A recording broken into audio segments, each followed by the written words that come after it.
네, 오늘도 하나님 앞에 나오신 여러분 환영하고 축복합니다. 우리 함께 하나님 앞에 예배드리겠습니다. 우리 예배 시작하는 걸 같이 한번 읽겠습니다. 하나님, 저희가 드리는 예배를 받아주시옵소서. 예배는 하나님께 받는 시간이 아니라 하나님께 드리는 시간인 것을 압니다. 저는 나 자신의 만족이 아니라 하나님을 기쁘시게 해드리려고 예배드립니다. 하나님께서는 저희를 만나주시고 또한 응답해 주실 것을 믿습니다. 아멘. 우리의 마음으로 하나님께 찬양드리겠습니다.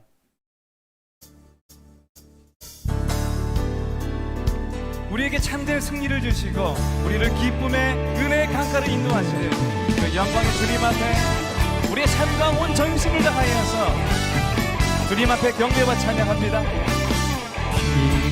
기뻐하며 승리의 노래 부르 그 백성 주가 회복시키시네. 그 사랑으로 억눌렸던 자 모아 칭찬과 명성 얻게 하시네.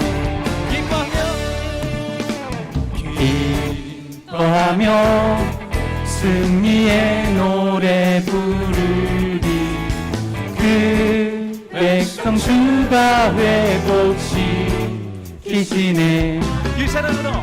그 사랑으로 억눌렸던 자 모아 칭찬과 명성 얻게 하시네. 전심으로 우리를 구원하신 주님 찬양합니다. 전심으로 기뻐하리. 전능의 왕 함께 하시네. 기뻐 외치며 주께 두 손 들이 춤을 추며 왕께 찬양해. 모든 원수를 멸하신 주님 전능의 왕 함께 하시네. 우리 기쁨으로 만드신 주님께 찬양합니다. 기뻐하며 승리의 노래 부르리 그 백성 주가 회복시키시네. 그 사랑으로 억눌렸던 자 모아 칭찬과 명성 얻게 하시네. 우리 전심으로 주님 찬양합니다. 전심으로 기뻐하리. 전능의 왕 함께 하시네. 기뻐 외치며 주께 두 손 들이 춤을 추며 왕께 찬양해. 모든 원수를 멸하신 주님 전능의 왕 함께 하시네. 주님 앞에 영광 드립니다. 전심으로 기뻐하리. 전능의 왕 함께 하시네. 기뻐 외치며 주께 두 손 들이 춤을 추며 왕께 찬양해. 모든 원수를 멸하신 주님 전능의 왕 함께 하시네. 전능의 왕 함께 하시네. 전능의 왕 함께 하시네.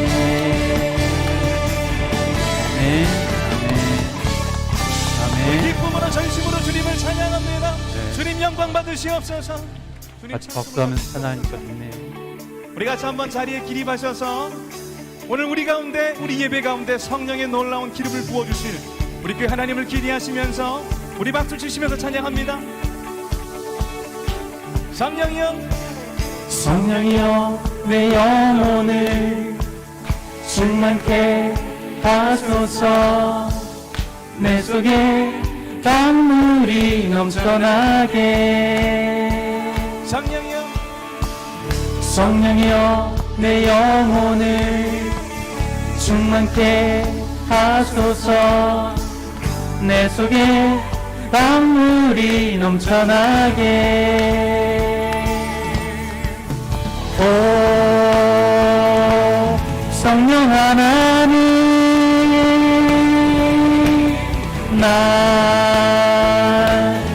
다시 새롭게 하소서.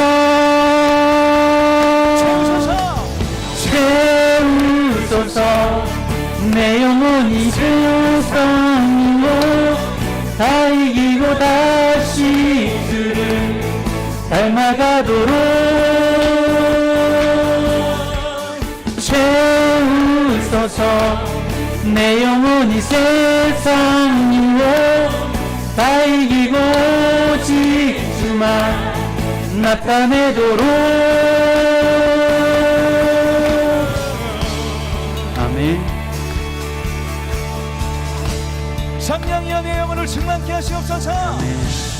성령이여 내 영혼을 충만케 하소서. 내 속에 강물이 넘쳐나게. 성령이여 내 영혼을 충만케 하소서. 내 속에 강물이 넘쳐나게. 오 성령 하나님,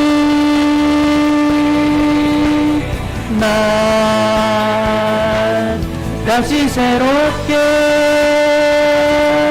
하소서.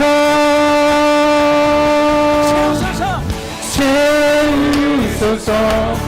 내 영혼이 세상 이로 다 이기고 다시 주를 닮아가도록 채우소서. 내 영혼이 세상 이로 다 이기고 오직 주만 나타내도록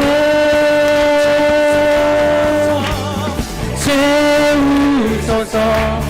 내 영혼이 세상 이로 다 이기고 다시 주를 닮아가도록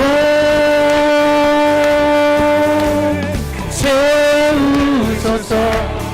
내 영혼이 세상 이로 다 이기고 오직 주만 나타내도록. 오 성령 하나님, 날 다시 새롭게. 오 성령 하나님, 날 다시 새롭게 하소서.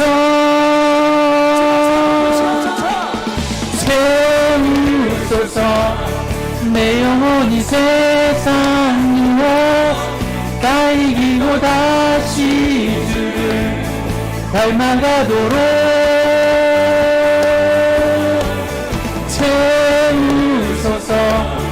내 영혼이 세상 이로 다 이기고 오직 주만 나타내도록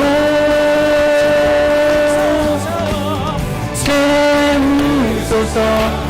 내 영혼이 세상 이로 다 이기고 다시 주를 닮아가도록 채우소서.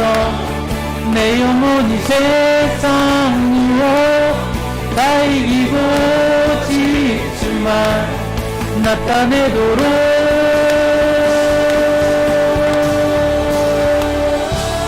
아멘. 주님의 성령을 우리 가운데 부어주시옵소서. 우리로 새롭게 하실 주의 성령을 찬양합니다. 할렐루야. 아멘.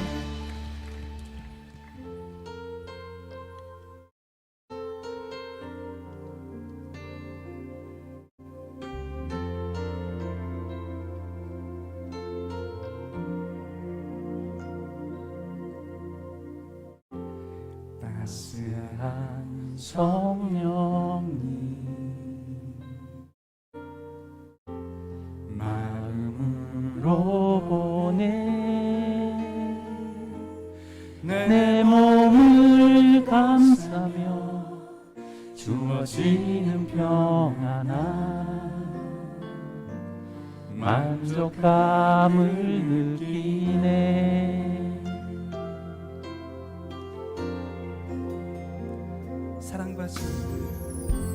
사랑과 진리에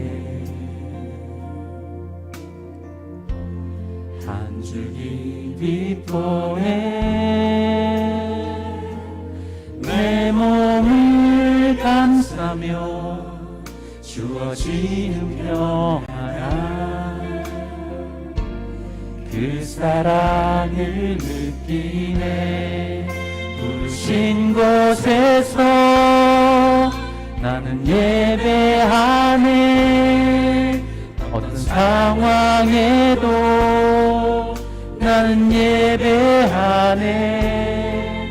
부르신 곳에서 나는 예배하네.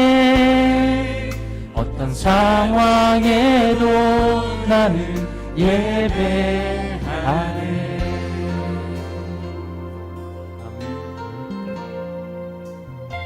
따스한 성령, 따스한 성령님 마음으로 보내 내 몸을 감싸며 주어지는 평안한 만족감을 느끼네. 부르신 곳에서 나는 예배하네. 어떤 상황에도 나는 예배하네. 부르신 곳에서 나는 예배하네. 어떤 상황에도 나는 예배하네.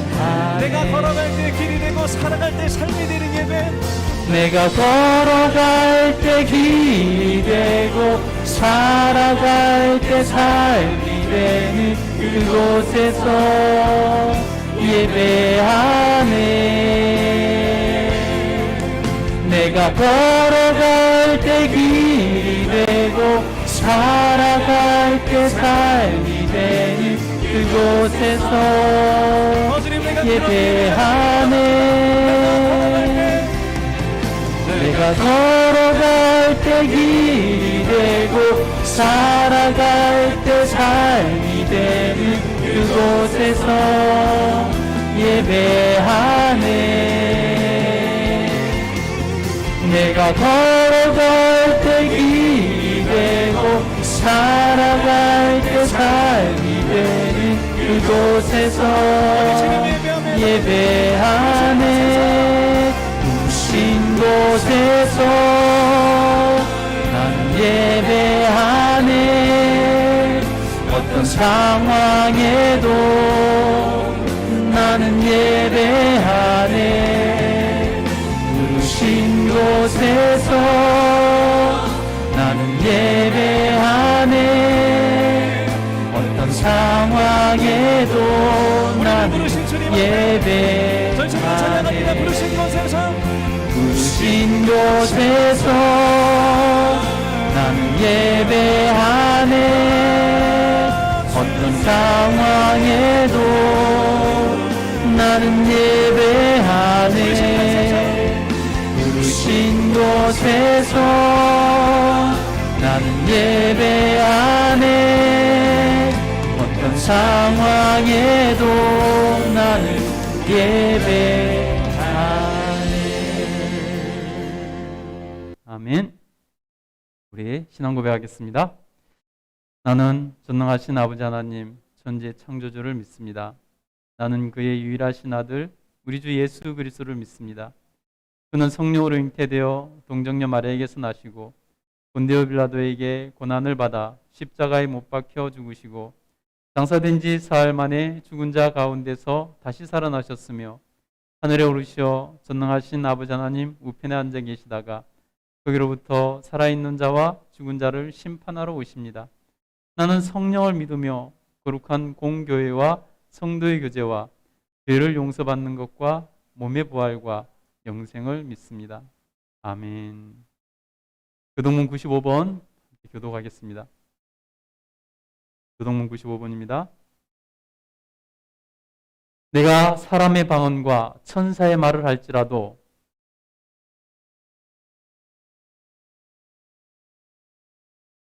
내가 예언하는 능력이 있어 모든 비밀과 모든 지식을 알고 또는 산을 옮길 만한 모든 믿음이 있을지라도 내가 내게 있는 모든 것으로 구제하고 또 내 몸을 불사르게 내어줄지라도 사랑은 오래 참고 사랑은 온유하며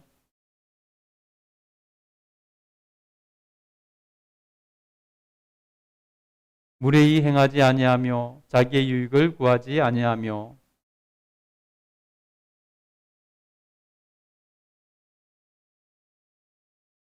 진리와 함께 기뻐하고 모든 것을 참으며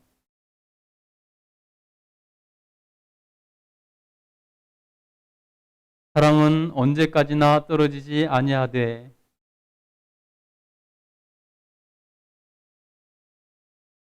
그런즉 믿음, 소망, 사랑 이 세 가지는 항상 있을 것인데 그 중에 제일은 사랑이라. 아멘. 우리 한 주간 삶을 돌아보며 하나님께 회개와 감사 기도드리겠습니다. 기도하겠습니다. 하나님, 우리 하나님 은혜 가운데 한 주간을 살며 또 하나님 앞에 이렇게 예배하게 하시니 감사합니다. 하나님, 지난 한 주간 삶을 우리가 돌아봅니다. 우리의 말과 우리의 행동과 우리의 생각과 우리의 마음을 돌아보며 우리 하나님 앞에서 이 시간 하나님 회개와 감사 기도를 드리며 하나님 우리가 하나님께서 기뻐 받으시는 예배자가 되기를 간절히 소원하오니 우리 하나님 도와주시옵소서.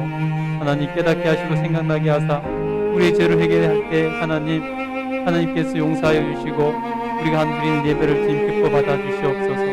하나님 우리 마음과 생각에 하나님 늘 주님을 향한 마음이 하나님 있지만은 그 가운데서도 또 살아가면서 죄와 시험과 유혹 가운데 하나님 넘어질 때도 있었음을 고백합니다. 우리 하나님께서 우리의 모든 죄와 함부를 용서하여 주시옵소서. 우리 마음에서 일어나는 것들이 하나님을 기쁘시게 해드리는 것과 또 기쁘시게 해드리지 못하는 것들이 있음을 하나님 깨닫습니다. 우리 하나님께서 허락하여 주셔서 우리 마음과 생각을 정결하게 하여 주셔서 하나님 우리가 지키게 하여 주시고 그래서 하나님 앞에서 정말로 합당한 생각과 마음으로 살아갈 수 있도록 도와주시옵소서. 하나님 우리가 하나님 앞에서 하나님 그 잘못된 정말 악한 마음과 생각이 우리 입술로 터져 나올 때가 있었습니다. 그래서 사람들에게 상처를 주고 사람들의 마음을 아프게 하여 하나님 또 그것이 하나님 서로에게 관계에 하나님 악영향을 미칠 때가 있었음을 고백합니다. 우리 하나님께서 도우시고 허락하여 주셔서 하나님 우리를 지혜롭게 하여 주시옵소서. 입에 파수꾼을 세우라고 말씀하신 그 말씀의 뜻을 깨닫게 하여 주셔서 아무 말이나 내뱉는 것이 아니라 하나님 앞에서 생명을 살리는 말, 하나님 정말 감사의 말, 하나님 기쁨을 줄 수 있는 말, 하나님 상호 아름다운 교제가 있는 날 그런 말을 할 수 있도록 도와주시옵소서. 우리 하나님께서 그래서 정말 그 말이 아름다움으로 하나님 앞에서 인생이 아름다워질 수 있도록 도우시고 역사하여 주시옵소서. 하나님 뿐만 아니라 하나님 우리가 또 삶을 돌아보니 이기적일 때가 참 많았음을 고백합니다. 하나님 이 신상에 하나님 평안만 추구하고 편안함만 추구하며 그래서 하나님 앞에서 정말 자기 중심으로 살았던 모든 순간들이 너무나 많았음을 고백하오니 용서하여 주시옵소서. 하나님 앞에서 이제 하나님 자기를 내어주고 하나님 사랑으로 하나님 앞에서 정말 봉사하며 나아갈 수 있는 저희들 될 수 있도록 도와주셔서 하나님을 기쁘시게 해드리는 저희들 다 되게 하여 주시옵소서. 하나님 저희 모든 죄와 함을 용서하여 주시고 은혜 베풀어 주시옵소서. 하나님 감사할 것들이 참 많습니다. 하나님께서 지켜주시고 은혜 베풀어 주셔서 안전하게 하셨고 건강하게 하신 것 감사합니다. 하나님 교회가 평안하게 하셨고 특별한 하나님 일주년을 맞이해서 하나님 앞에서 정말 지난 한 해 동안에 우리 하나님께서 정말 모든 것을 책임지시고 있는 되신 것 너무나 감사합니다. 우리 하나님 영광 받아 주시옵소서. 감사합니다. 하나님 기도하겠습니다. 걸어가신 하나님 감사합니다. 우리 하나님께서 또 한 주간 삶을 살고 주님 앞에 나와 예배하게 하시니 감사합니다. 우리 하나님께서 기뻐 받아주시는 그런 예배를 드릴 수 있는 저희가 되게 하여 주시옵소서. 하나님 오늘은 특별히 하나님께서 정말 하나님의 교회를 이곳에 세우시고 1년을 지나게 하사 하나님이 1주년 예배를 드리게 하시니 감사합니다. 우리 하나님께서 모든 것을 주장하셨고 지키시고 인도하셨음을 고백합니다. 오직 하나님께서만 영광받아 주시옵소서. 하나님께서 주신 사명을 잘 이루어낼 수 있게 하여 주시고 주 이름을 높이는 그러한 교회가 될 수 있도록 도와주시옵소서. 앞으로 갈수록 더욱더 하나님 잘되며 영향력을 끼치고 하나님 앞에서 정말 하나님 나라를 확장시켜 나가는 하나님 귀한 교회가 될 수 있도록 도와주시옵소서. 아버지께서 은혜 베푸시니 하나님 감사합니다. 주의 백성들 하나님께서 눈동자 지키시고 인도하셔서 하나님 늘 주님 은혜 가운데 거하게 하시니 감사합니다. 주님께서 그 길을 인도하시고 역사하여 주시옵소서. 늘 하나님 세상에 나가 빛과 소금으로 살아가게 하시며 세상에 밝은 빛을 하나님 끼치며 영향을 끼치며 나갈 수 있도록 도와주시길 간절히 소원합니다. 하나님 가정과 모든 생업에 기름 부으시고 복 내려 주시옵소서. 하나님께서 은혜락하여 주셔서 정말 간절히 기도하고 있는 것 하나님께서 들으시고 응답하시고 역사하여 주시옵소서. 그것을 통해서 하나님께 큰 영광 돌려드릴 수 있는 하는 그런 삶을 살게 하여 주시길 간절히 소원합니다. 하나님 정치, 경제, 사회, 문화, 교육 모든 곳에서 하나님의 공의가 하수처럼 올라가는 이 나라의 민족 될 수 있도록 도와주시옵소서. 정권 교체가 잘 되게 하여 주시고 우리 하나님께서 은혜락하여 주셔서 정말 잘 이양되는 정권을 통해서 교회 하나님 나라가 안정되게 하시며 하나님 새로 들어서는 모든 강요들과 모든 이들이 주님께 합당한 자들이 설 수 있도록 도와주시옵소서. 그래서 하나님 나라가 정말로 주님의 정의와 공의에 합당한 나라가 될 수 있도록 도와주시길 간절히 소원합니다. 대통령과 모든 하나님 정말 위정자들에게 지혜와 명철을 허락하여 주셔서 정말로 하나님 섬기는 모습으로 낮아진 모습으로 하나님 앞에서 정말 이 나라를 잘 운영해 나갈 수 있도록 도와주시옵소서. 하나님 오늘도 목숨으로 예배드릴 우리 북한의 성도님들 기억하여 주시옵소서. 우리 하나님께서 은혜락하여 주셔서 정말 그들의 예배를 기뻐 받으신 주님께서 그들의 기도를 들으시고 은혜 베푸셔서 하나님 속히 북한이 개방되게 하여 주시옵소서. 미국과의 관계가 아름답게 풀리게 하여 주시고 그래서 하나님 적극적으로 개방이 일어나게 하시고 북한에도 하나님 자유가 하나님 주어지게 하여 주셔서 마음껏 찬양드리고 예배드릴 수 있는 날이 속히 올 수 있도록 도와주시고 남북이 함께 예배드릴 날이 속히 올 수 있도록 도와주시옵소서. 하나님 우크라이나와 러시아의 전쟁이 정말 끝이 없이 진행되고 있습니다. 우리 하나님 그것을 통해서 많은 사람들이 죽고 또 하나님 피난을 가고 또 하나님 상처 입고 하나님 고난 당하고 있습니다. 하나님께서 불쌍히 여기시고 인간의 욕심으로 시작된 그 전쟁이 속히 끝날 수 있도록 도와주시옵소서. 그래서 하나님 앞에서 정말 많은 사람들이 다시 회복이 일어날 수 있도록 도와주시길 간절히 소원합니다. 우리 하나님께서 은혜 베푸시고 인도하시니 감사합니다. 하나님 예배를 주님께서 받아주시고 이 모든 예배를 통해서 하나님 역사하시고 은혜 베풀어 주시옵소서. 감사드리며 예수님 이름으로 기도드립니다. 아멘. 우리 하나님 말씀을 받겠습니다. 자리에서 일어나셔서 하나님 말씀 받겠습니다. 오늘 말씀은 사도행전 2장 41절부터 47절입니다. 사도행전 2장 41절부터 47절입니다. 신약성경 190쪽입니다. 신약성경 190쪽 사도행전 2장 41절부터 47절입니다. 다 찾으셨나요? 신약성경 190쪽입니다. 우리 사도행전 2장 41절부터 47절 말씀 우리 한 목소리로 같이讀하겠습니다. 그 말을 받은 사람들은 세례를 받음에 이날에 신도의 수가 3,000이나 더하더라. 그들이 사도의 가르침을 받아 서로 교제하고 떡을 떼며 오로지 기도하기를 힘쓰니라.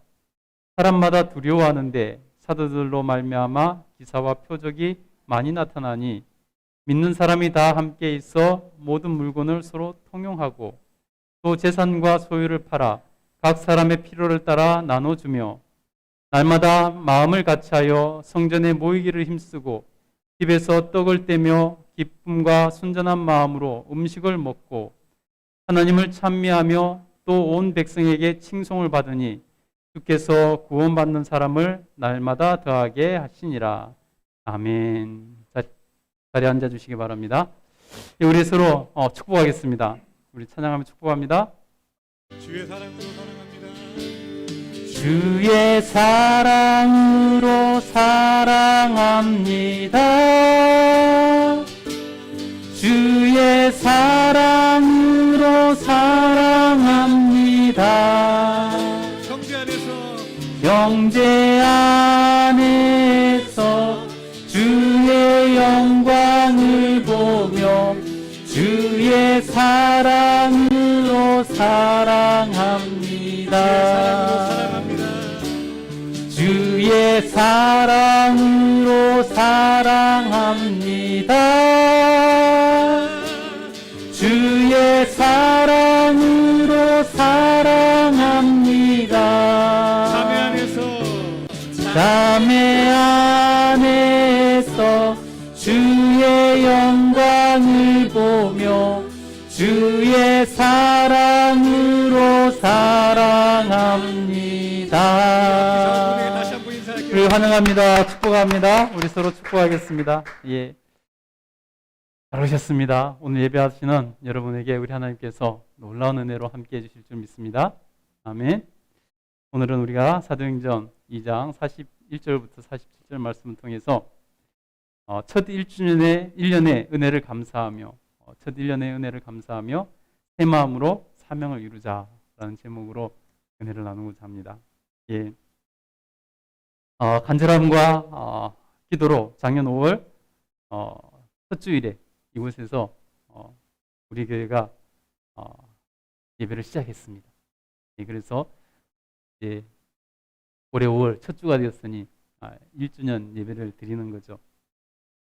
지난 1년간을 돌아보면 저희들이 드릴 수 있는, 하나님께 드릴 수 있는 고백은 모든 것이 다 하나님의 은혜입니다.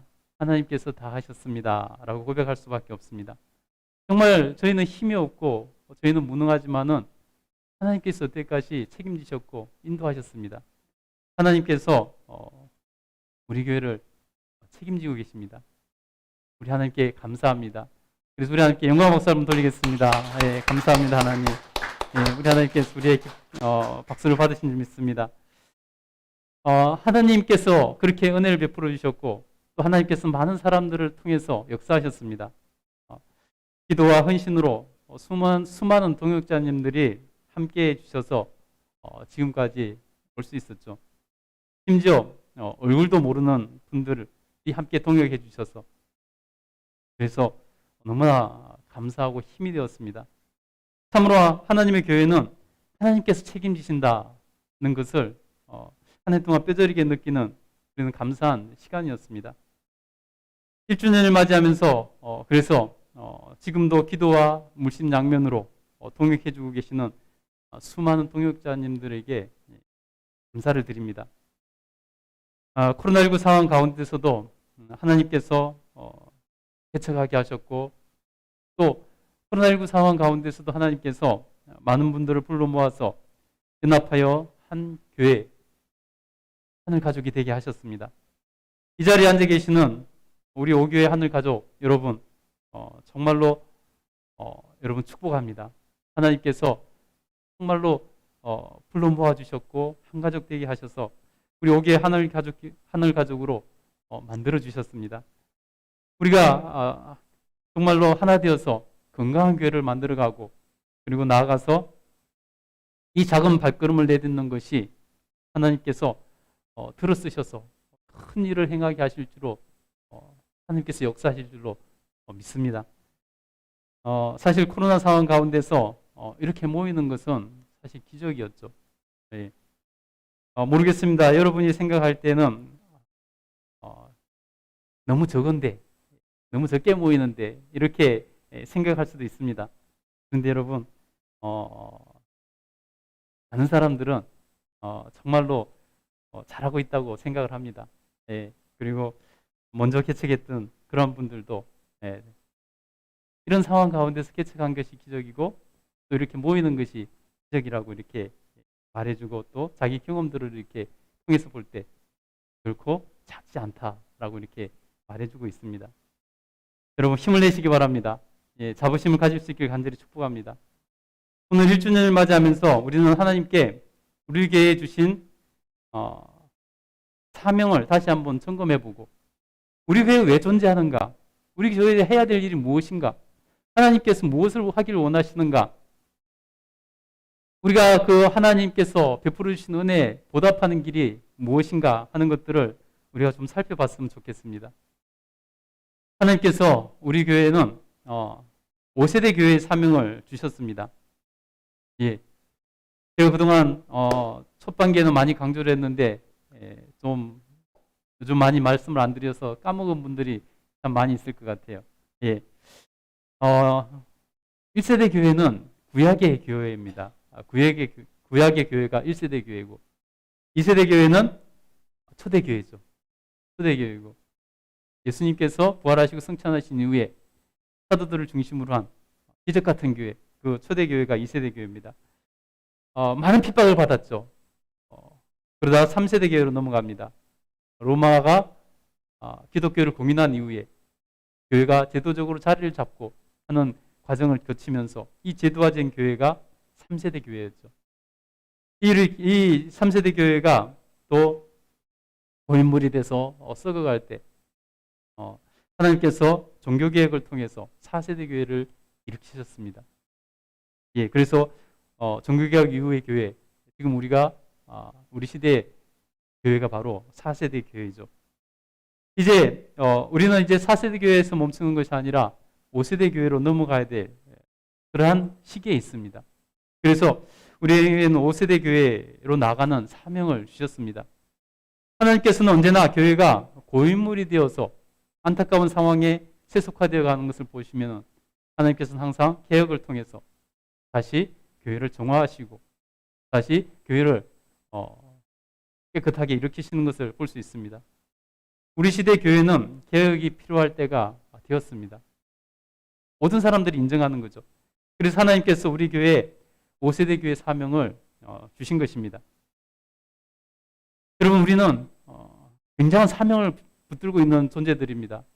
시작은 미약하지만은 하나님께서 우리에게 주신 사명은 너무나 엄청나게 큰 사명인 것을 여러분 한국교회 역사를 바꾸고 또 세상을 바꿔나갈 수 있는 그러한 위치에 그러한 자리에 여러분을 불러 모으신 것을 여러분 꼭 기억할 수 있기를 간절히 축복합니다. 우리 교회의 출발점은 두 가지 질문과 함께 우리가 시작했습니다. 우리 교회가 하나님 앞에서 기도하며 어떤 방향성으로 나갈 것인가, 우리가 어떤 사명을 붙들고 나가야 될 것인가 할 때 오랫동안 고민하게 한 이 두 가지 질문으로부터 하나님께서 우리 교회를 붙들어 주셨고 우리 교회에 사명을 주셨습니다. 첫 번째 질문은 뭐냐면 바로 한국교회가 이대로 신앙생활해도 성도들이 천국에 갈 수 있을까 하는 것이고, 두 번째는 이대로 가면은 한국교회는 서구 유럽 교회처럼 몰락하게 되는 것 아닌가 하는 이 두 가지 질문이었습니다. 불행하게도 이 두 가지 질문에 긍정적인 답을 할 수가 없습니다.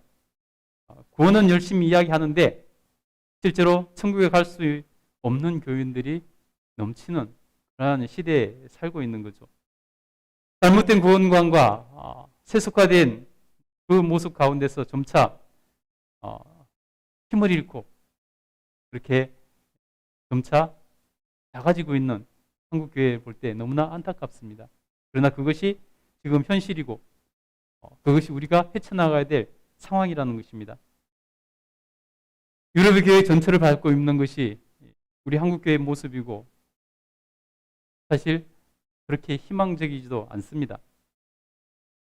그래서 하나님께서는 우리 시대에 다시 한번 교회가 개혁하지 않으면 희망이 없다는 것이죠. 그래서 우리 교회에 5세대 교회 사명을 주셨습니다. 아무도 안 나서니까, 특히 큰 교회가 안 나서니까 하나님께서 우리 교회를 통해서 그 일을 시작하시고 그 일을 통해서 하나님께서 교회 역사를 새로 쓰시려고 하고 계신다는 것입니다. 여러분, 우리가 그 일에 중대한 사명을 가지고 있다는 것을 여러분 잊지 마시고 책임감을 가지고 또 하나님 앞에서 자긍심을 가지고 나갈 수 있기를 간절히 축복합니다. 언제나 작은 것으로부터 시작됐습니다. 역사는 언제나 작은 것으로부터 한 사람부터 시작됐다는 것을 여러분 잊지 마시기 바랍니다. 아직 우리 교회가 이제 시작해서 작다고 힘이 없다고 여러분 우리가 할 수 있겠어? 이런 말 여러분 그런 생각 절대 하지 마시기 바랍니다. 여러분 아브라함 한 사람부터 시작해서 유대인들이 지금은 세계 곳곳에서 역사를 이끌어 가고 있지 않습니까? 여러분 레닌 한 사람부터 시작해서 나라의 전 세계의 반이 공산화가 된 적이 있지 않습니까? 중국이 한 사람으로부터 시작되어서 오늘에 이르는 그런 공산주의를 지켜가는 그런 모습을 그 큰 공산주의 나라를 세우는 것을 볼 수 있습니다. 모두가 다 한 사람부터 시작했고 모두 다 미미한 힘으로부터 시작했습니다. 힘이 없어서 쫓겨다니다가 역전시켜서 한 나라를 장악하는 일들이 세계 곳곳에 수많은 역사 가운데 있지 않았습니까? 여러분, 그러니 여러분, 하나님은 이제 시작하는 그 시작부터 우리에게 사명을 주셨다는 것은 우리에게 그만큼 희망을 가지고 계시고 기대를 가지고 계시고 일하실 그러한 준비를 하셔서 일하신다는 것을 여러분 기억하시기 바랍니다.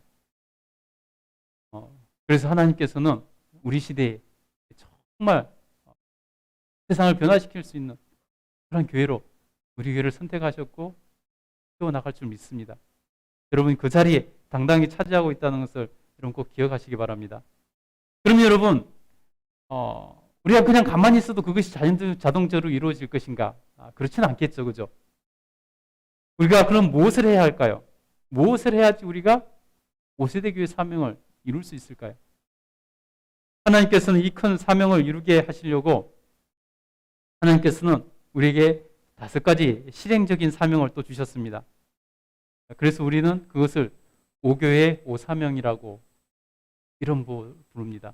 5세대 5교회 5사명. 여러분 저기 현수막에 붙어 있지 않습니까? 5교회 5사명. 예. 오늘은 우리가 1주년을 맞이해서 우리가 초심을 잃지 않고 우리가 무엇을 해야 될 것인가를 잊지 않고 나가기 위해서 우리가 정말 우리 교회의 사명이 무엇이고 우리 교회가 존재하는 이유가 무엇이고 우리 교회의 목적이 무엇인가 오늘 우리가 그것을 한번 점검해보고 다시 힘을 내서 1주년을 맞이하는 이 시간에 2주년을 시작하면서 둘째 해를 시작하면서 우리가 다시 새로운 마음으로 사명을 붙들고 나갔으면 좋겠습니다. 오늘 그래서 이 5교회 5사명을 하나씩 잠깐 한번 살펴보도록 하겠습니다. 첫 번째는요, 바른 구원관으로 삶의 변화와 천국 입국하는 것입니다. 기독교인들은 누구나 천국을 꿈꿉니다. 구원받고 천국 가기를 기대하고 그것으로 예수님을 믿습니다. 그러나 한국교회 기독교인들 중에 몇 프로나 정말로 천국에서 우리가 볼 수 있을까요? 몇 프로나 천국에 가게 될까요? 여러분 주위에 많은 기독교인들이 있을 것입니다. 많은 교회 다니는 사람들이 있을 것입니다. 천국에서 그 가운데서 몇 명이나 여러분 얼굴을 보게 될 수 있을까요?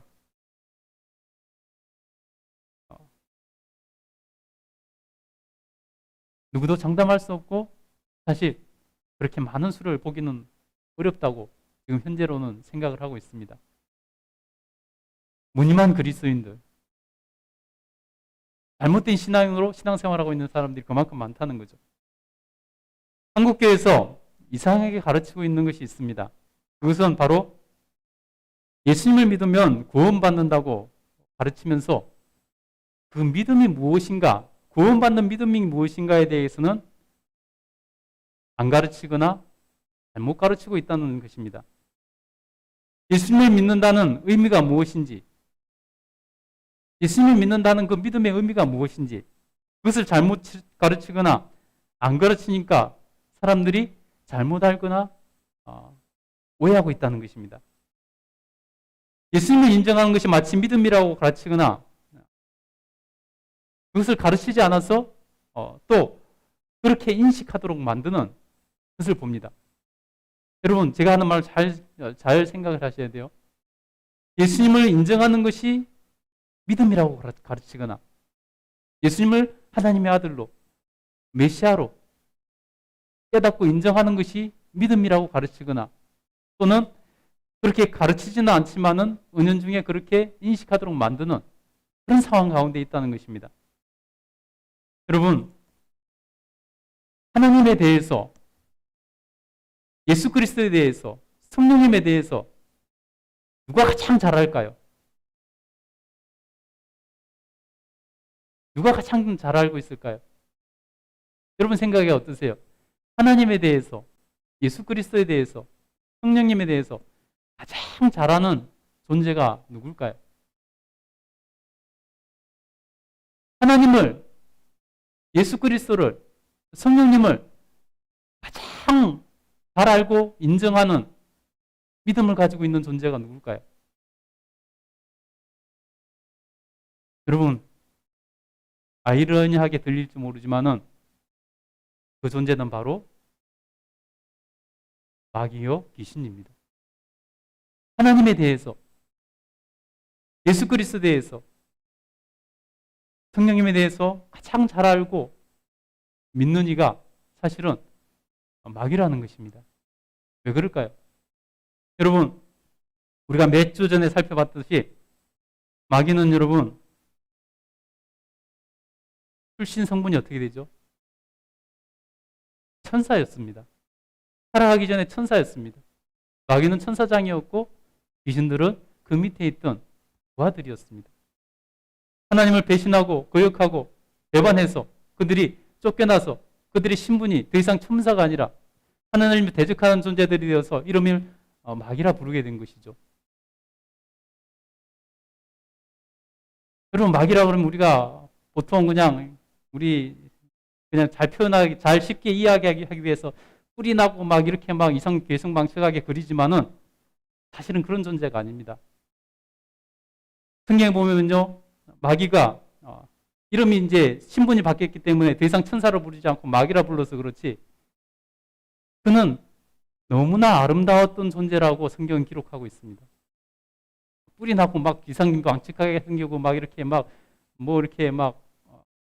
불이 나고 이런 존재가 아니라는 거예요.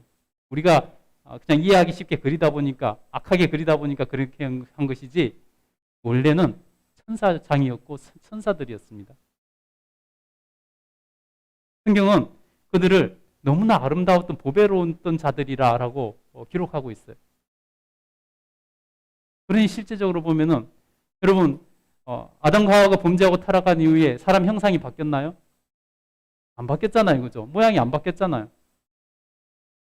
마귀도 역시 그들이 하나님을 대적하고 타락했다 그래서 그 형상이 갑자기 천사들이 갑자기 뿔이 나고 막 얼굴이 울그락불그락 해지고 이렇게 바뀌었을 리는 없는 것이죠. 그건 우리의 상상으로 그리는 그림일 뿐이지 외모적으로는 천사라고 구분됨이 없을 것입니다. 그렇지 않으면 누가 속아 넘어가겠습니까?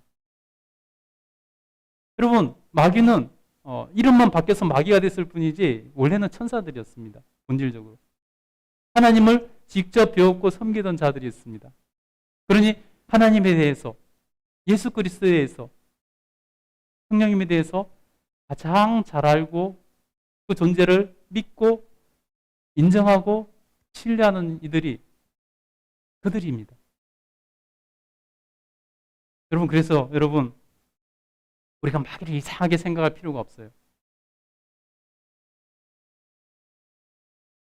성경은 직접 말씀하십니다. 그들이 하나님을 정말로 잘 알고 인정하고 믿는다고.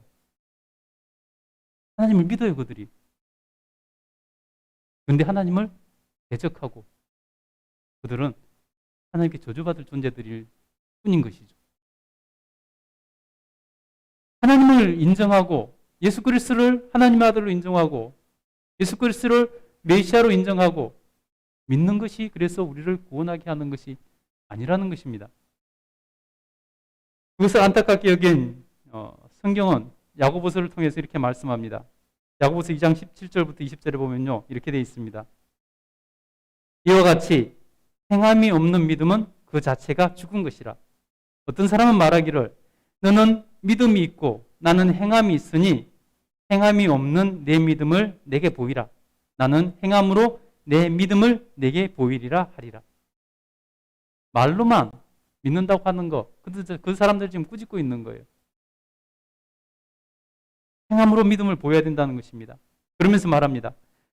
내가 하나님은 한 분이신 줄 믿느냐? 내가 하나님을 믿느냐? 내가 성부, 성자, 성령 하나님을 믿느냐? 잘하는도다. 잘하는 것이랍니다. 그러면서 뭐라고 말하냐면 귀신들도 믿고 떠느니라. 귀신들도, 천사들이었던 그 귀신들도, 마귀도 하나님을 우리보다 더 잘 알아서 하나님을 믿는다는 것입니다. 그러나 하나님을 배신하고 대적했기 때문에 두려워 떤다는 것입니다. 여러분, 귀신들이, 마귀가 천국에 갈 수 있을까요? 그럼 못 갑니다. 누구보다 하나님을 잘 알고 하나님을 믿지만은 그들은 천국에 못 가는 거죠. 그러면서 너희가 행함이 없는 믿음으로 천국 못 가는 것은 마치 귀신이 하나님을 너무나 잘 알고 그렇지만 하나님을 떠는 것과 같이, 못 가는 것 같이, 천국에 못 가는 것 같이 똑같은 원리다라고 설명을 하고 있는 것입니다. 아, 허탄한 사람들아, 행함이 없는 믿음이 헛것인 줄 알고자 하느냐? 라고 말씀하고 있다는 것입니다. 여러분, 귀신이 누구보다도 하나님을 잘 알고 하나님을 잘 믿습니다. 하나님의 존재에 대해서, 하나님의 전지전능함에 대해서, 하나님이 천지를 창조하신 것에 대해서, 하나님의 주권에 대해서 누구보다도 하나님을 잘 알고 믿는 존재가 귀신들이라는 것입니다. 마귀라는 것입니다.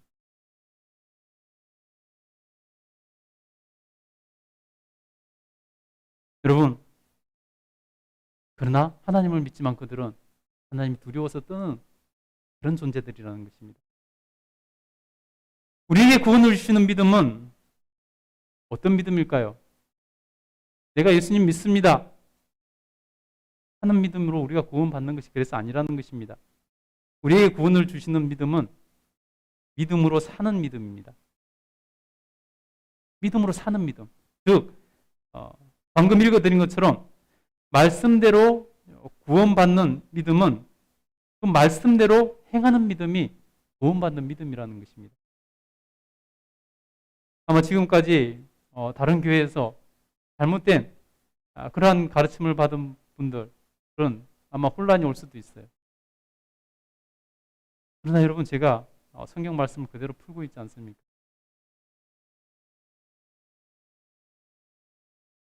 정말 중요한 것은 예수님이 뭐라고 말씀하셨는가? 그것을 보는 것입니다. 예수님은 우리에게 뭐라고 말씀하셨는가? 구원에 대해서, 구원받는 믿음에 대해서, 믿음이 무엇인가에 대해서 예수님께서 어떻게 정의를 하고 계시는가? 우리에게 그 말씀하시는 것을 우리가 볼 필요가 있다는 것입니다.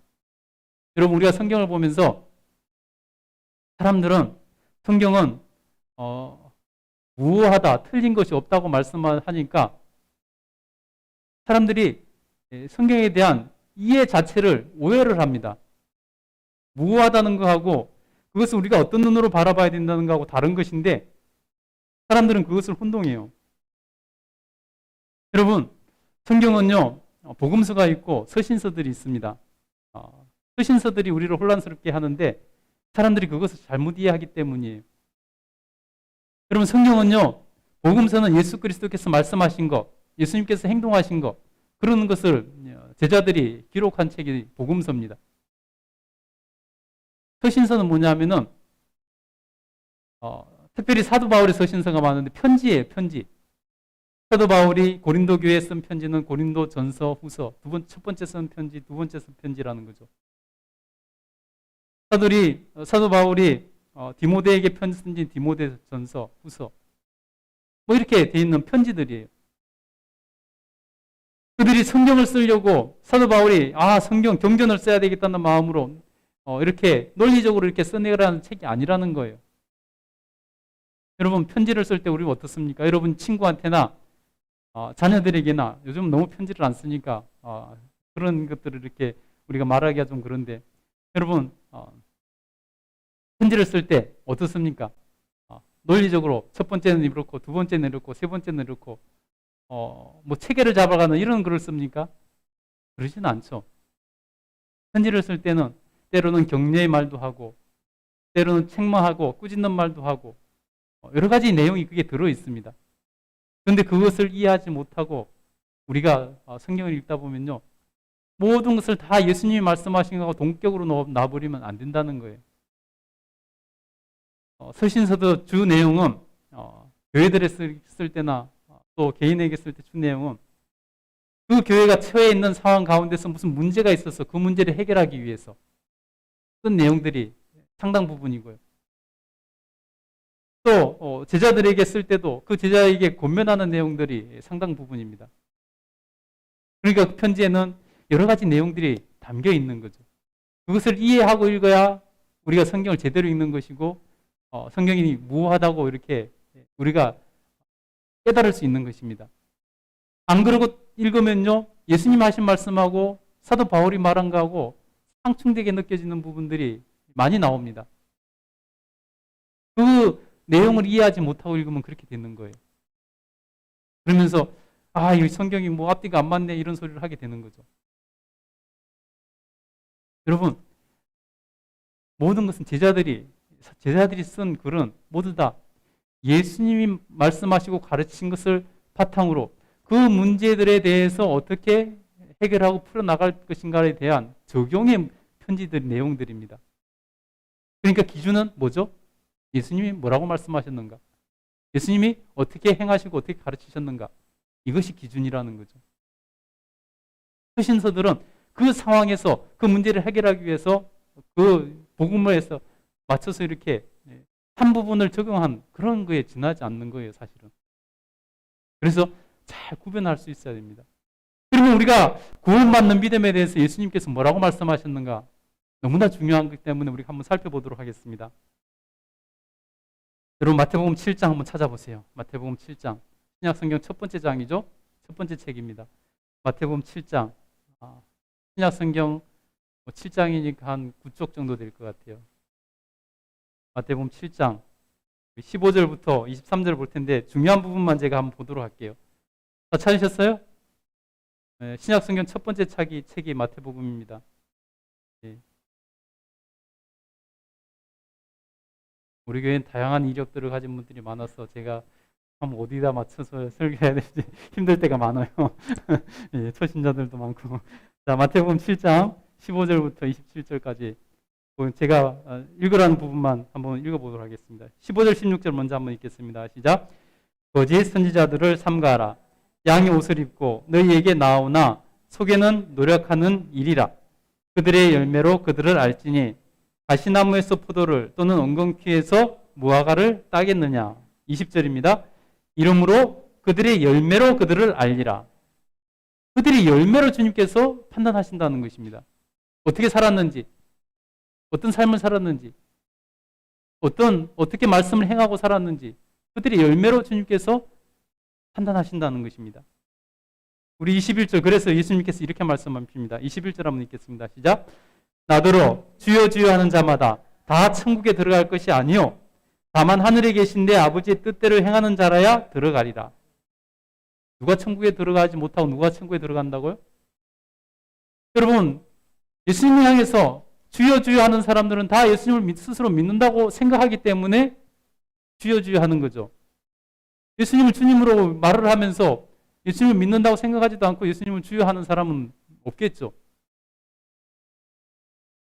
그런데 여러분 뭐라고 말씀합니까? 나더러 주여 주여 하는 자마다 다 천국에 들어갈 것이 아니요. 그 뒤에 뭐라고 말씀합니까? 다만 하늘에 계신 내 아버지 뜻대로 행하는 자라야 들어가리라.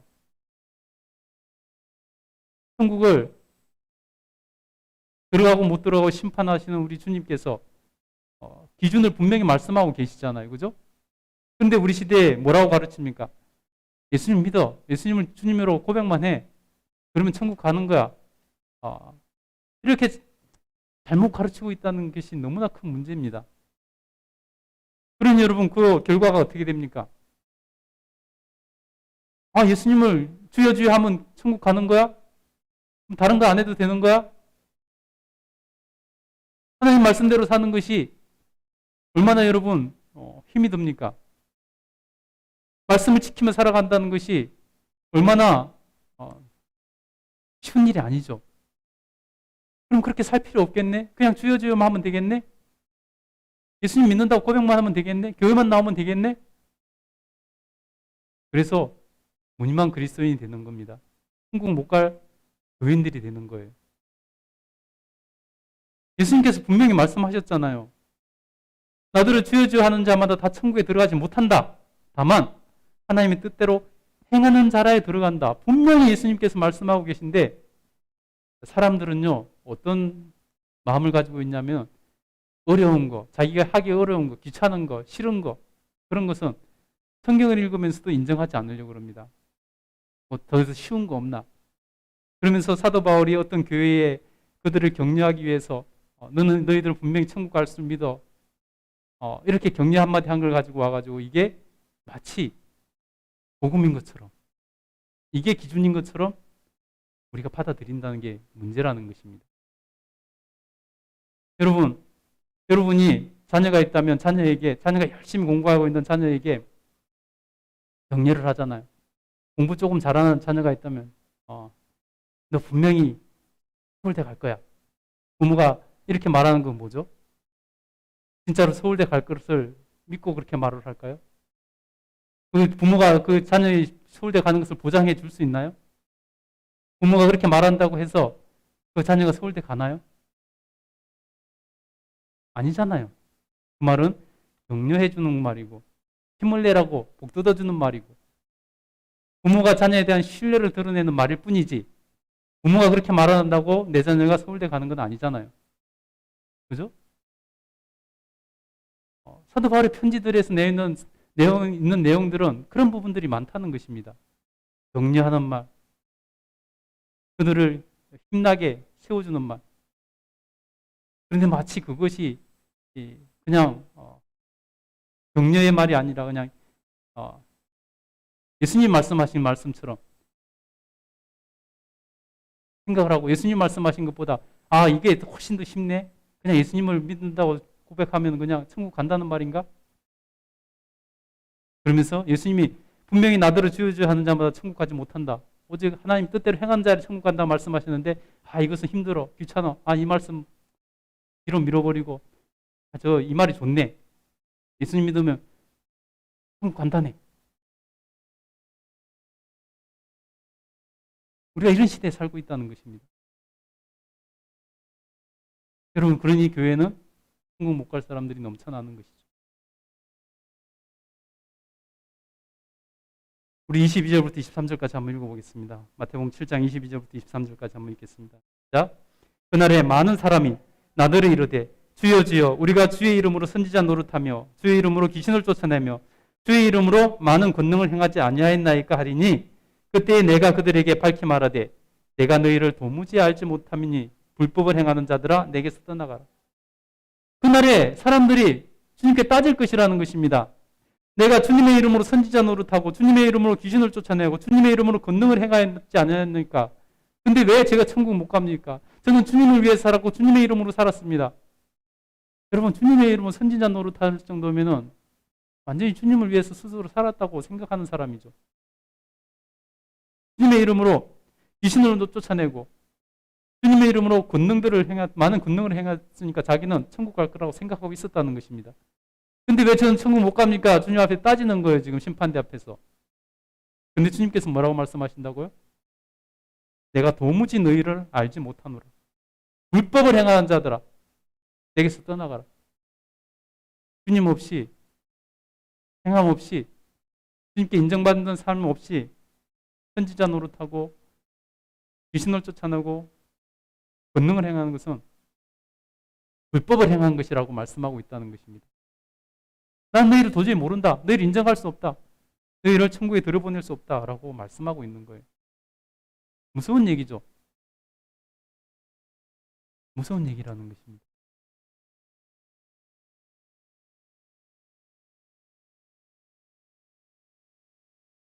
그래서 여기에서 이어서 바로 반석 위에 집을 지은 사람과 모래 위에 집을 지은 사람을 바로 비유로 등장합니다.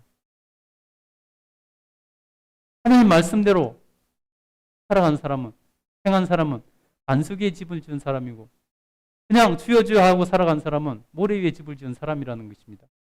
겉으로 보기에는 별 차이가 안 난다는 것입니다. 그냥 평소에는 어차피 모래 위에, 그 물가에 모래 위에 집을 지으면 더 아름답게 보일 수도 있다는 것입니다. 그런데 마지막 날, 심판의 날, 여기서 홍수의 날, 어떻게 될까요? 모래 위에 지은 집은 다 쓰러져 물에 떠내려가는 것이죠. 그러나 반석 위에 지은 집은 원하게 서 있는다는 것입니다. 마치 주여 주여 하고 신앙생활하는 사람하고 하나님 뜻대로 행하는 신앙생활하는 사람은 이런 차이와 같다는 것입니다. 이 세상에서 그냥 살아갈 때는 저 사람도 교회 다니고 저 사람도 천국 가는 것처럼 보이고 별 차이 없이 느껴진다는 것입니다. 그러나 그날에, 심판의 날에 가서는 너무 확연하게 나눠질 것이다라고 말씀하고 있다는 것입니다. 여러분, 얼마나 무서운 말씀인지 우리가 알아야 된다는 것입니다.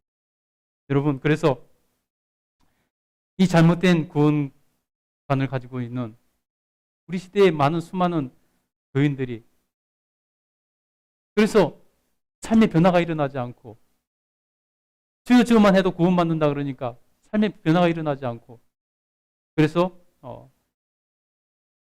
교회에 또 하나님의 얼굴에 목치를 하는 삶을 하게 된다는 것입니다. 여러분, 하나님께서 우리 교회에 그래서 이것을 분명히 하라, 이것을 가르쳐라 라고 말씀하고 있는 것입니다. 한국교회에 그래야 희망이 있다, 그래야 변화가 일어난다 라고 말씀하고 있는 것입니다. 여러분, 우리 교회가 그 일에 앞장서서 하는 것입니다.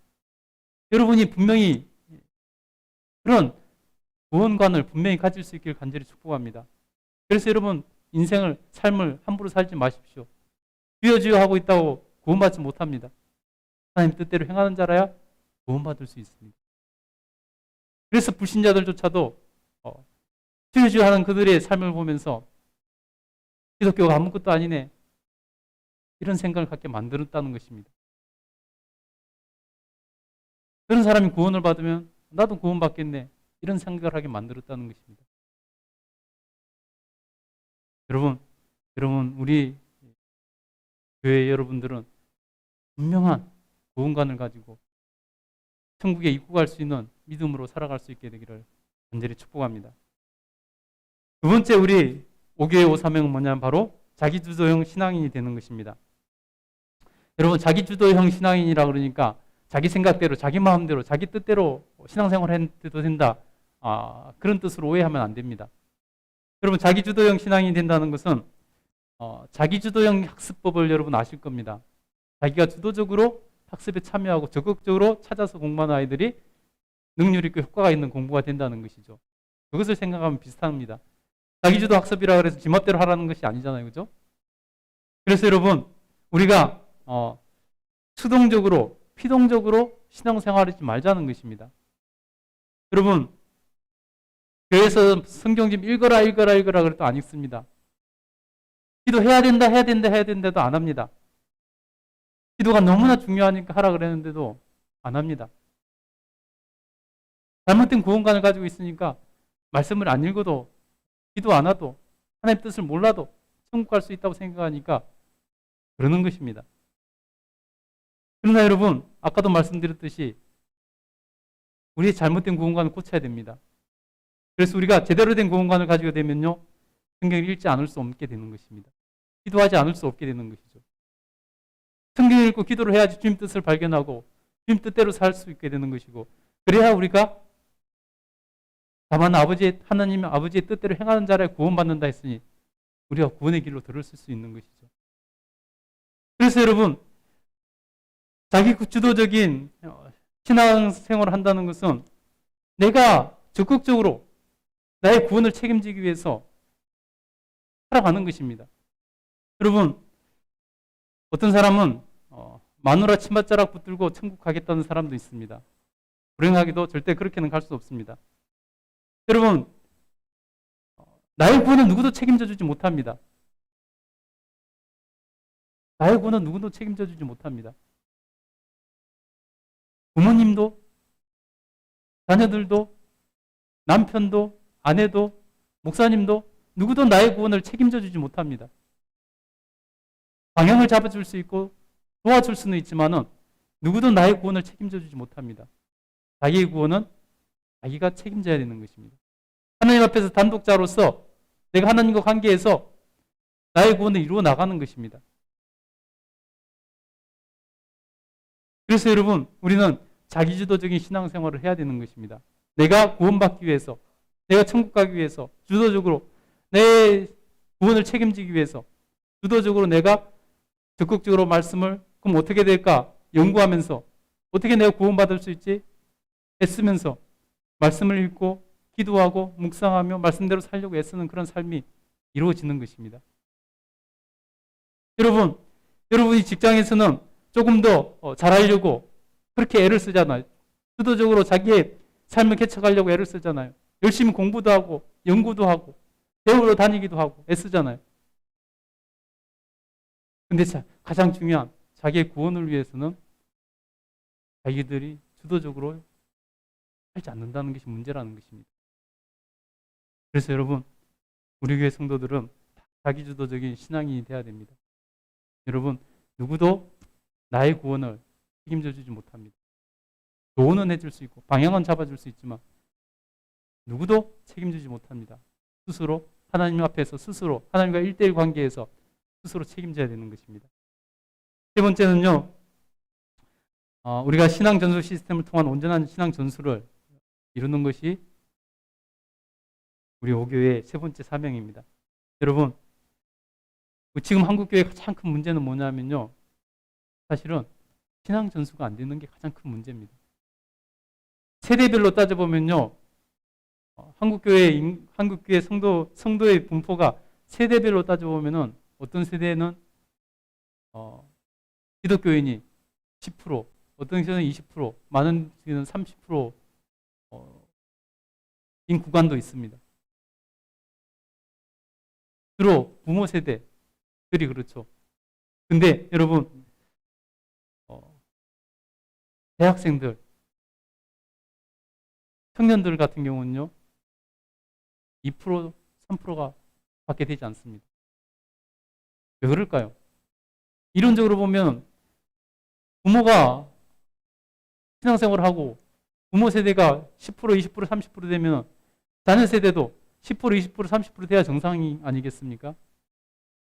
근데 2%, 3%밖에 되지 않는다는 것입니다. 신앙 전수가 안 된 거죠. 여러분,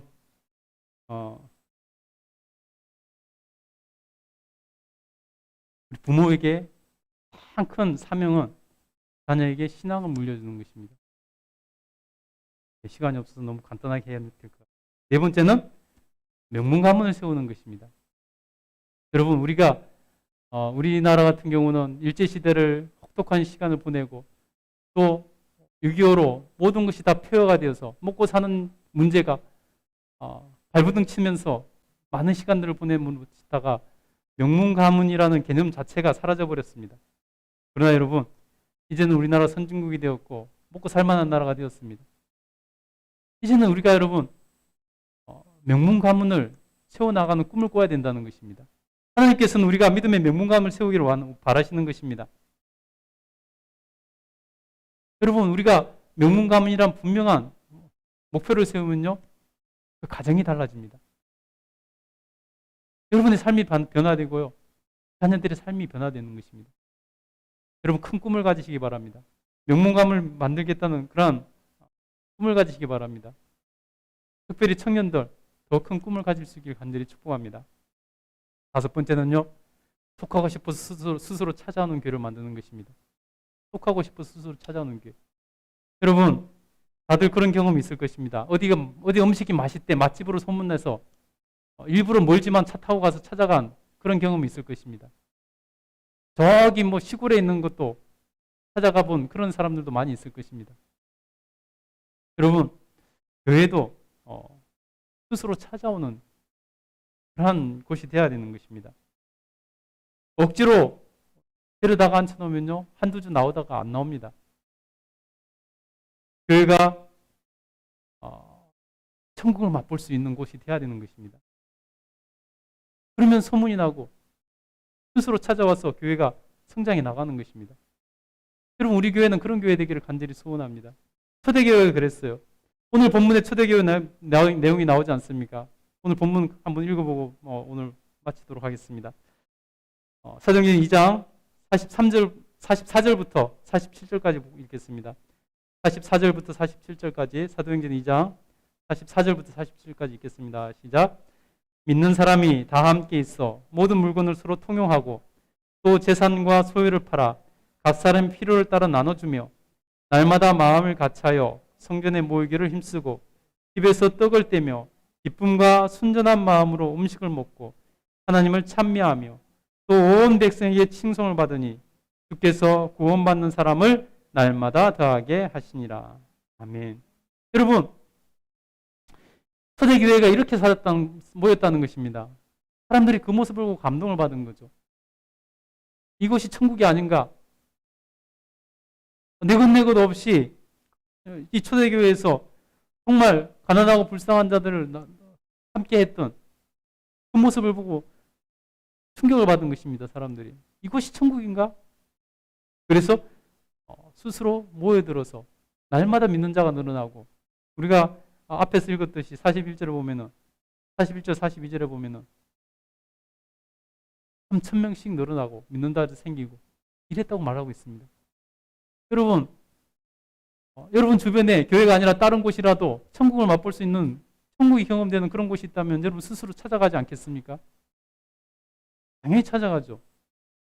여러분, 교회가 그런 곳이 되어야 되고, 여러분 가정이 그런 곳이 되어야 되는 것입니다.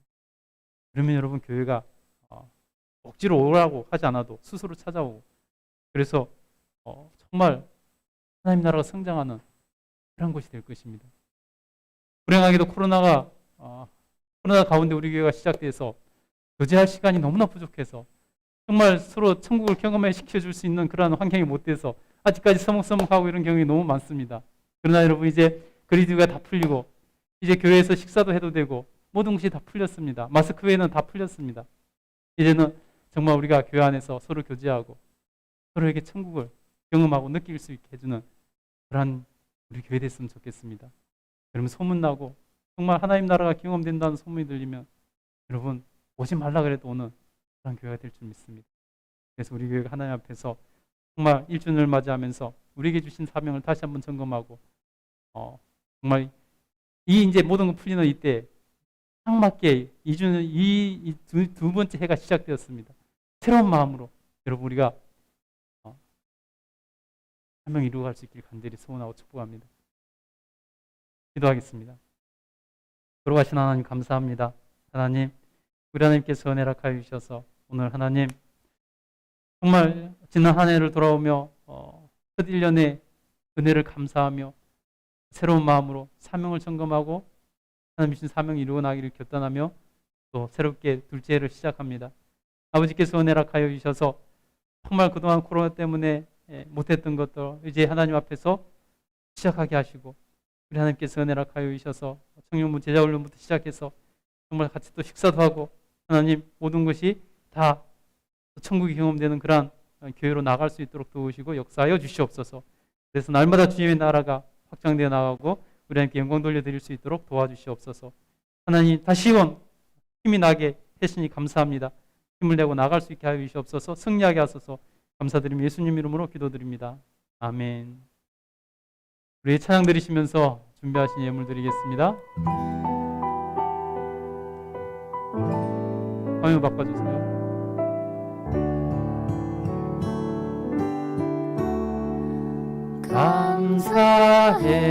감사해요 주님의 사랑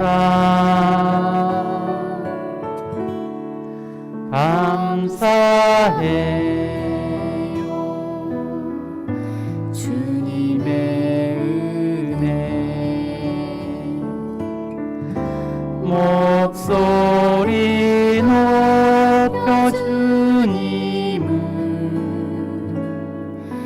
영원히 찬양하리 나의 전부이신 나의 주님 감사해요 주님의 사랑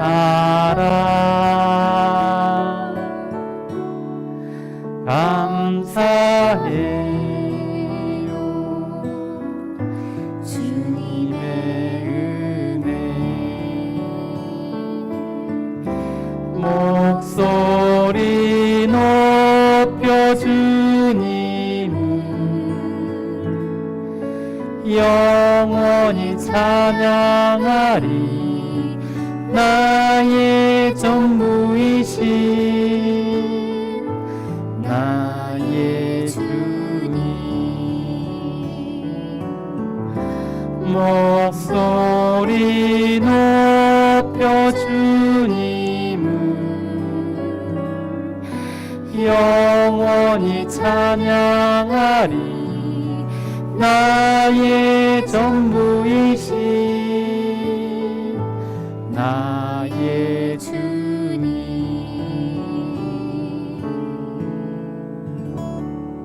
아멘. 우리 봉헌기도 드리겠습니다. 하나님 감사합니다. 우리 하나님 앞에 우리의 마음과 정성을 담아 귀한 예물을 드립니다. 하나님께서 이 예물을 하나님 기쁘게 받으셔서 우리의 마음을 받아 주시옵소서. 하나님께서 드린 손길에 복을 주셔서 30배, 60배, 100배의 결실을 얻는 삶을 살게 하여 주시고 하나님께서 정말 그 삶의 평생에 부족함이 없도록 도와주시옵소서. 하나님 11조 예물로 또 1주년 감사 예물로 부정헌금으로 하나님 또 온라인으로 드립니다. 아멘.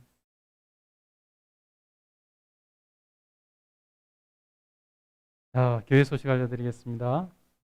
2022년도 교회표는 서로 사랑합니다. 여러분, 우리 교회가 서로 천국을 경험할 수 있도록 애써주시면 감사하겠습니다. 교회 설립 1주년 주일입니다. 모두 다 하나님께 감사하고 하나님께 영광 돌려드렸으면 좋겠습니다. 모든 것이 다 하나님의 은혜입니다. 잔치죠. 1주년 잔치죠. 그래서 잔치 떡을 준비했습니다. 예배 후에 가져가시기 바랍니다. 자, 광고 후에 우리 또 촛불 끄도록 하겠습니다. 사회적 거리 조기 전면 해제되었습니다. 마스크 착용은 또 우리 실외 마스크 착용도 이제 해제되었죠, 그죠? 종교소 식사도 이제 다음 주부터 가능하고요. 예배 인원도 제한이 없습니다. 더 힘을 내서 교제하고 또 더 힘을 내서 하나님 나라를 세워 나갈 수 있으면 좋겠습니다. 예, 자가진단 키트 잘 활용해 주시고요. 예, 5월은 가정의 달입니다. 다음 주일은 어버이 주일입니다. 예, 성경 읽기는 사도행전 2장부터 8장까지고요. 잠언서 잘해 주셔서 감사합니다. 예. 우리 이제 축도로 예배를 마치도록 하겠습니다. 기도하겠습니다. 하나님 감사합니다. 하나님 지난 한 해를 돌아보며 1주년 예배를 드릴 수 있도록 도와주셔서 감사합니다. 하나님 전부 하나님의 은혜였고 전부 하나님이 하셨습니다. 하나님 은혜 없이 어떻게 이 자리에 왔겠습니까? 하나님께서 하나님 교회를 책임지셨습니다. 모든 영광 주님께 올려드립니다. 하나님 두 번째 더 힘있게 나갈 수 있게 하시고 하나님 주신 사명 반드시 이룰 수 있도록 도와주시옵소서. 하나님 이번 한 주간도 주의 백성들 기억하여 주시고 그 삶을 붙들어 주시옵소서. 눈동자 지켜 보호하여 주시길 간절히 소원합니다. 언제 어디서든지 무엇을 하든지 누구를 만나든지 어디를 가든지 주님 동행해 주시고 임재하여 주시옵소서. 길을 가르치시고 지도하시고 인도하여 주시옵소서. 그래서 하나님 앞에서 정말로 하나님 나라가 그곳에서 이루어지게 하시고 빛과 소금으로 살아갈 수 있도록 도와주시옵소서. 그래서 마음의 평강과 기쁨이 넘치게 하시며 그 길은 대로와 같이 열리게 하여 주시길 간절히 소원합니다. 감사드립니다. 지금은 우리 구주 예수 그리스도의 그 크신 은혜와 하나님 아버지의 무한하신 사랑과 늘 함께 하시면서 지키시고 보호하시고 인도해 주시는 성령님의 놀라운 은혜가 예배하는 모든 주의 백성들 위해 그 가정 위에 그 생업 위에 그 모든 영역 위에 충만히 임재하시기를 간절히 축원하옵나이다. 아멘.